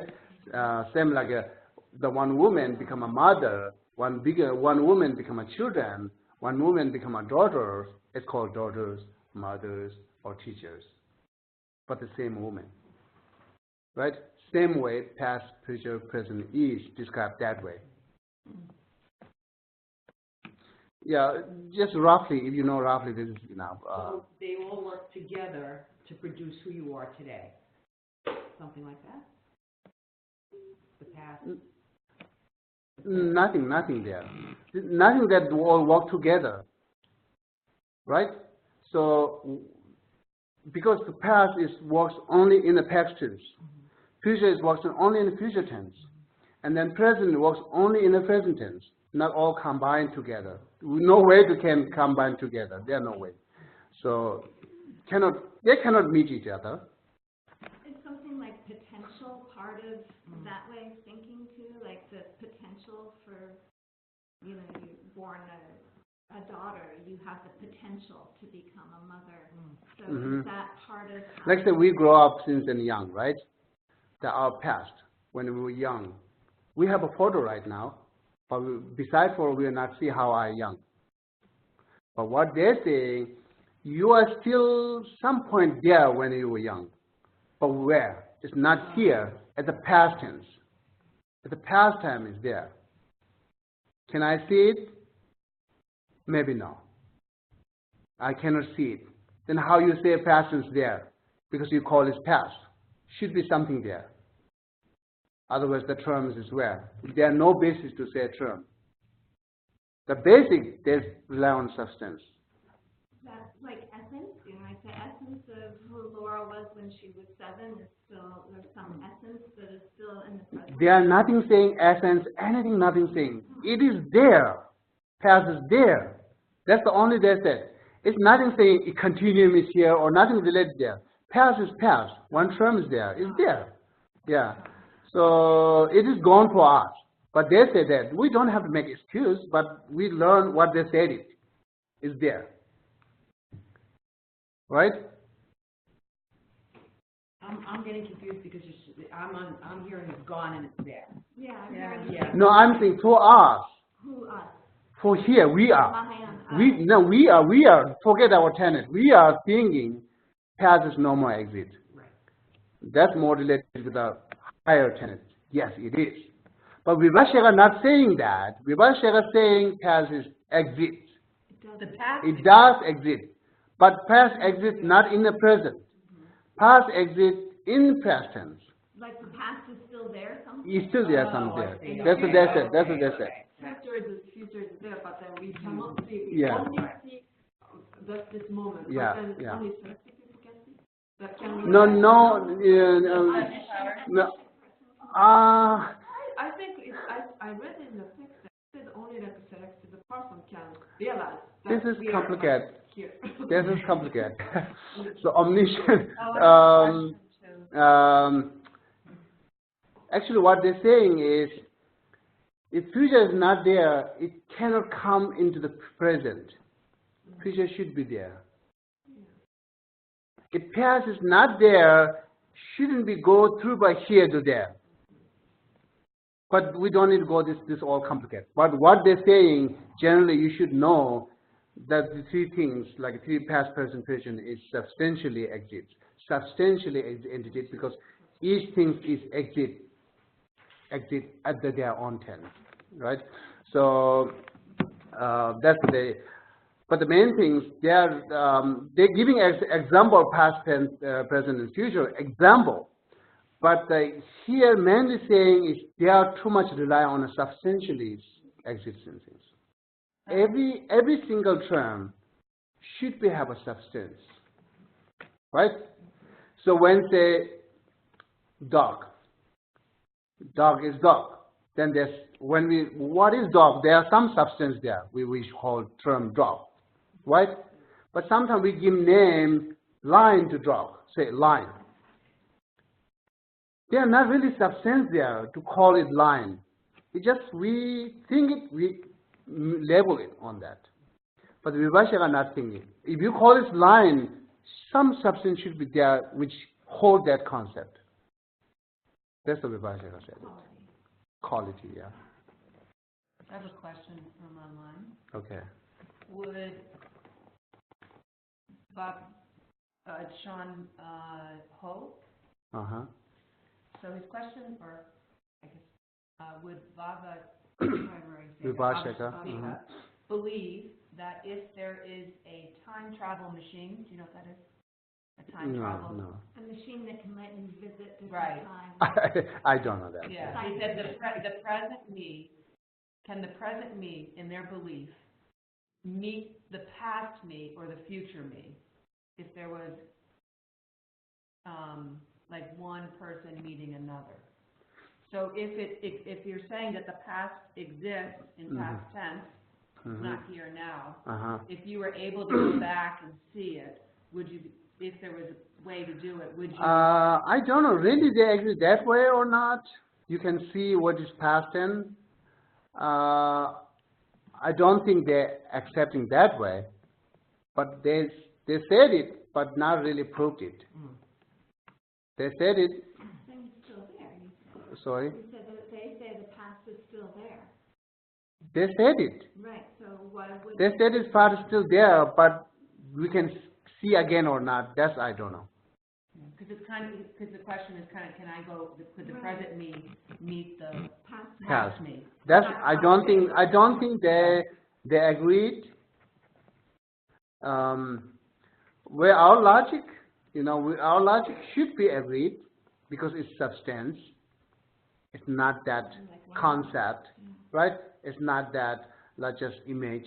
It's substance. Past tense should be there in our logic setting, but not really clear seeing. They said that way, so we can meet the past. Yeah, logically, you should be meet it, right? Yeah, no. Yeah, we very typical to say it because in our generally thought we have here past is gone, no more exit. That makes us to disturbing thinking more what Vibhashaka said it. Yeah.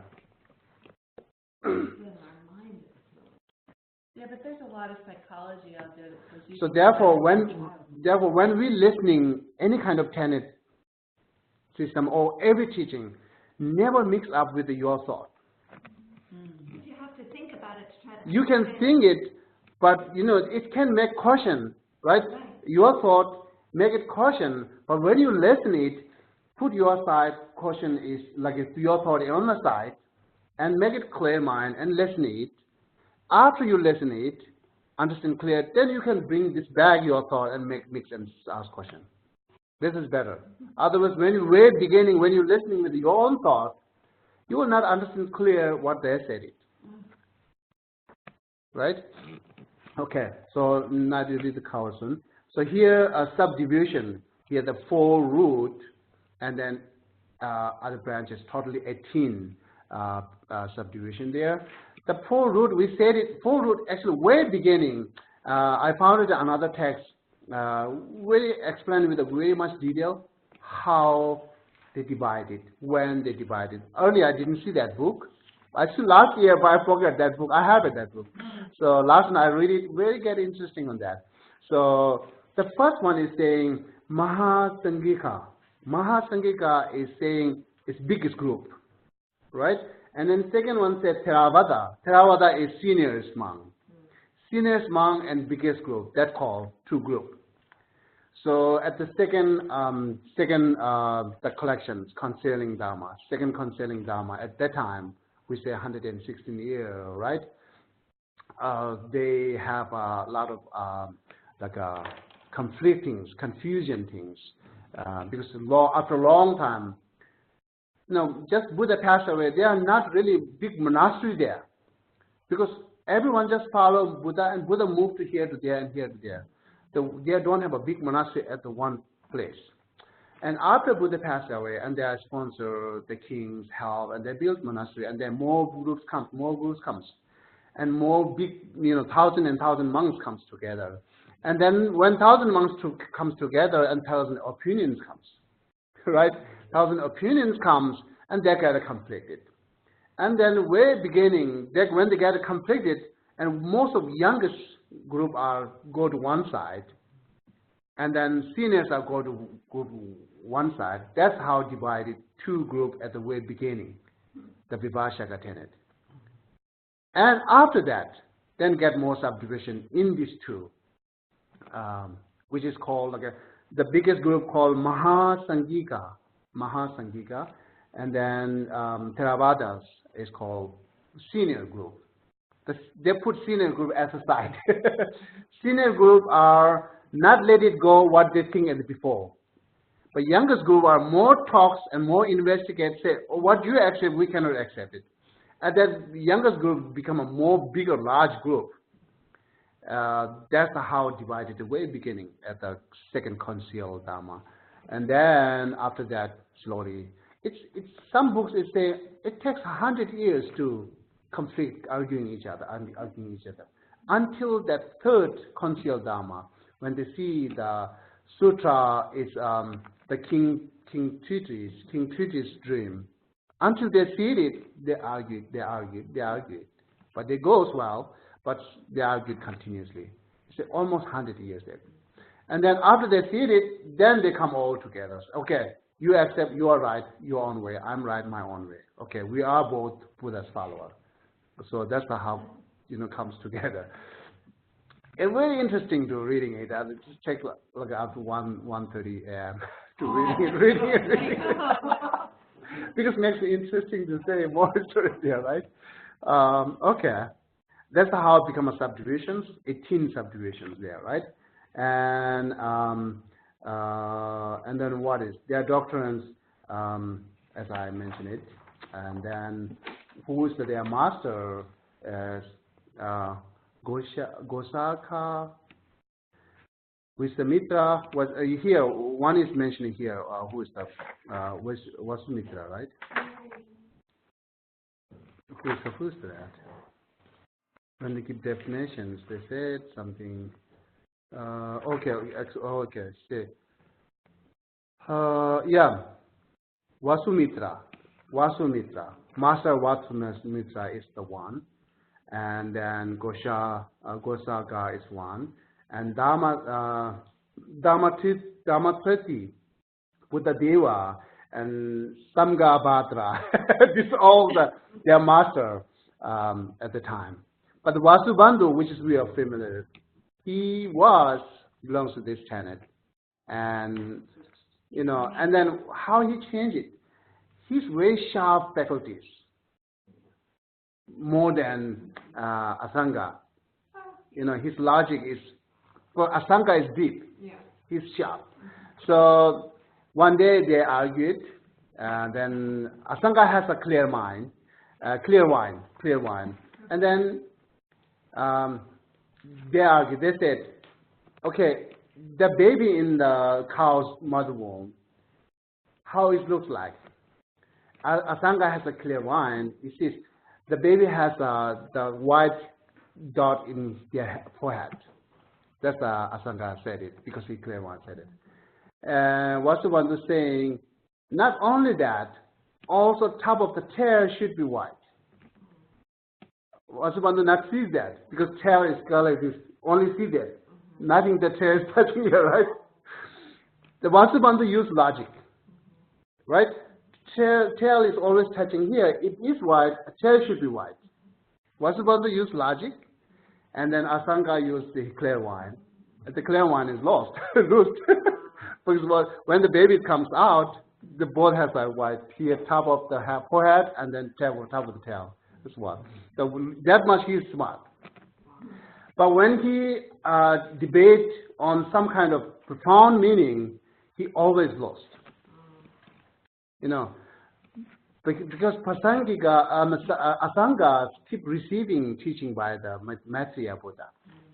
Maitreya Buddha, right? Yeah. So Maitreya Buddha, and then he always lost. And then he got a doubt, what is this? You know, and then he just followed Asanga, and then he hears something talking, and then he feels that, he not sees a Maitreya Buddha, he feels that Maitreya Buddha talks, and then he strongly prayed to Maitreya, why I cannot see you? Why only my brothers? And then the Maitreya said, you have a lot of heavy negative karma to seeing me, because you rejecting all this Mahayana teaching, you criticize it, you blaming to Mahayana teaching, you have a heavy karma. So, and then for that, what I should do? And then you collected some book for this, and then he collected Abhidhamma Kosha. Since then he followed Asanga, then he became a Chidamatra tenant, opinion of tenant system. Vasubandhu, yeah. Okay. I don't think we have enough time to explain that assertions of their, why they explain the assertion of base, path, and result. We cannot go that way because it's huge. But if you read this, it's not that big. You can read it. But I like to explain them with the more four seals, like I said, base. The first of four seals is say every compositional factor are impermanent, and then how they accept impermanent, like a first Vivashika system, and second and third and fourth, how they do it. And then selflessness, and then contaminated, what means contaminated, and also the nirvana, peace of nirvana, how they accept peace of nirvana. Is it important to know the 18 sub-schools or no? No. Okay. Good. It's important to know for omniscience, but not now.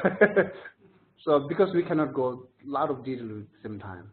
Maybe the main details goes, and when you get something, we can add more. If there are no basic, the adding on that is too complicated. But should we read Abhidhamma? No. Don't. If you want, you can read it. You're very welcome to read it. Okay, but it's not gonna. This will depend on your time, your energy. If you read it, you will more understand, definitely. Okay. Yeah. So I really encouraging to you to read it, but see it, depend on your time. But at least read this, what the Vibhashaka said it, and what the Sautrantrika said it. The base, association of base, path, and result. Base, path, and result, right? Okay. So go all the way to the end of Great Exposition? No, go also end the Sautrantrika. Which in the chapter. So yeah, Sutra school. So the Great Exposition, school chapter, and then the next chapter, which is teaching. I'll read that one. Up to Chidamatra. You stop before Chidamatra, yeah. So then I better not read the other book.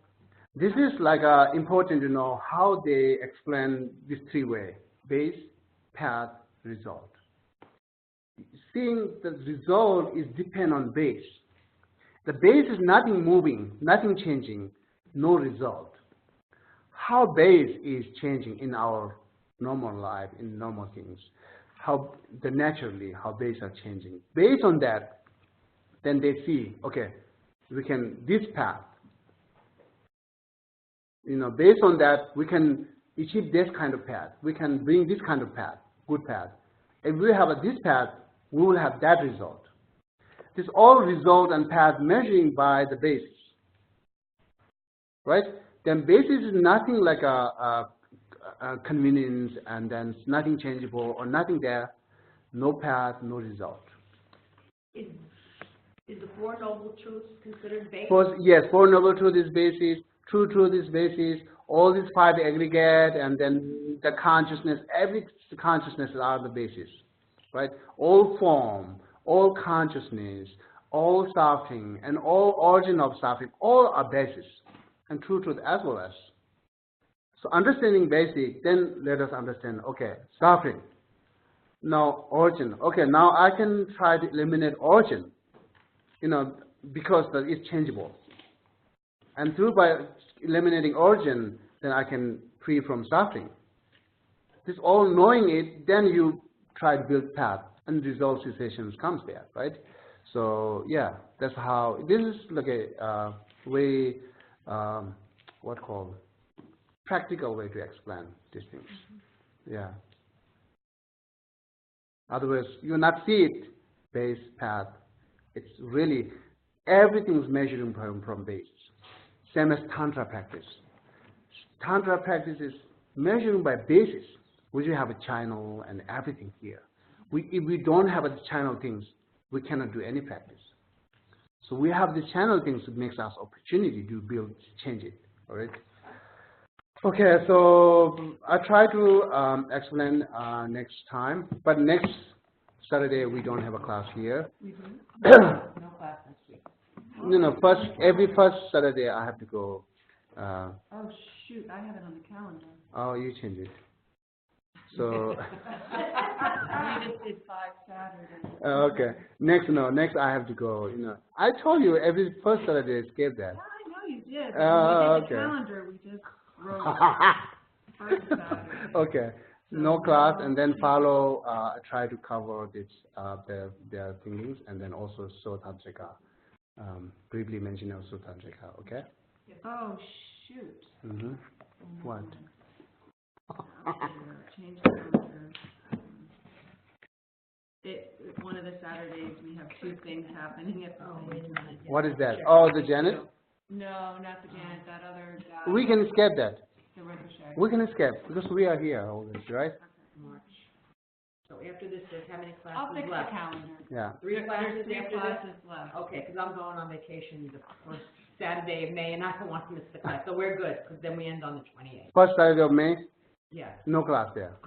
Yeah, because every Saturday, first Saturday, I have to go. Is it on your Google calendar? No, not yet. I'm very lazy to editing my program in my Google calendar. I will edit. I have a few things to edit. All right, I want I'll add it for you if you want. Okay. But I gotta take care of this and the animal classes. Oh, okay. So maybe I can take few I questions. just have one question. Uh-huh. Is the purpose of these schools and the differences, is part of the big reason is they keep breaking it down and breaking it down to find out how existence came into being? Uh-huh.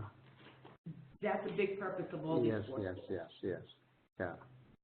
Do we even know how to? It's the same that our thought, which just comes naturally. That thought is changing to explain a little bit and little bit and little bit. Right. Yeah. So the first tenet is related with our thought, and then learning this, we might change a little bit our normal thought, and then go and go and go.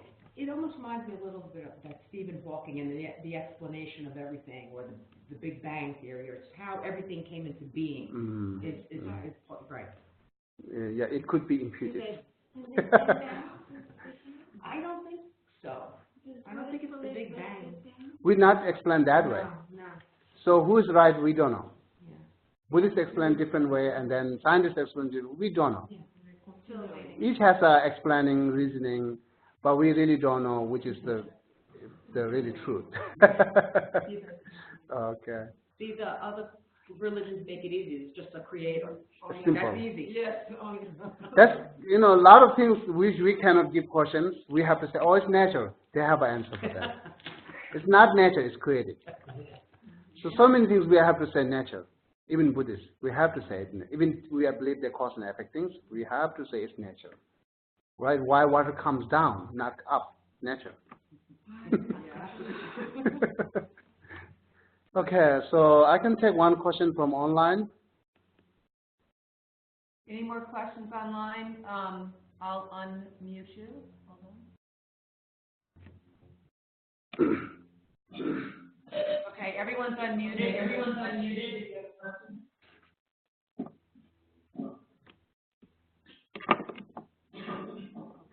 Okay, then it's good. I'm muted now. Oh, okay, then we can stop here. Okay, have a nice weekend then. Thank you. Yeah. Stop the record. And, yeah. Is there class tomorrow? Yep. Yeah, we do. Yeah, it's open, but I don't know how many people come. If you want to take like a Easter vacation, it's okay.